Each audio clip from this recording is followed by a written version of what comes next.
Hozir sizlarga nimalar zakazga olib kelganimni ko'rsatib bermoqchiman. Men bu Parvey dazmoldan ikkita zakazga olib kelganman. Bittasini o'sha sotib oldim.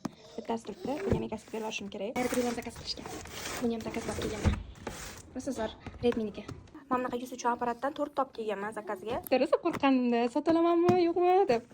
Hozir mashinalarning hammasi zakazga, lekin biz kechqurun kelganmiz. Hozir o'sha bularni bugun erta tarqatib olib, kargoning pulini chiqarishim kerak. Zakazga hali ko'p bir korobka narsamiz bor, lekin o'zimiz bilan olib o'ta olmadik. Kargodan chiqarib olganmiz. Ular ham kelsa ko'rsataman. Keyin mana bunaqa yuzta apparatlar bor, har xilini olganman. Bunaqa lifting qiladigan, yana chorniy tochkalarda oladigan, yana boshqachasini ham olganman. Xudo xohlasa yo'lda kelyapti. Mana bu Parvey dazmolim shunaqa zo'r, shunaqa yoqdi. Shunaqa apparatlar. Bitta hali bilasizlarmi? Vashe kamida.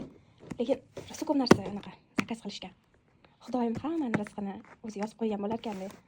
Men o'ylagandim, bunaqa sotadiganlar ko'p. Lekin hammani rizqini Allohim shunday bo'lib qo'yar ekan. Shunaqa gaplar.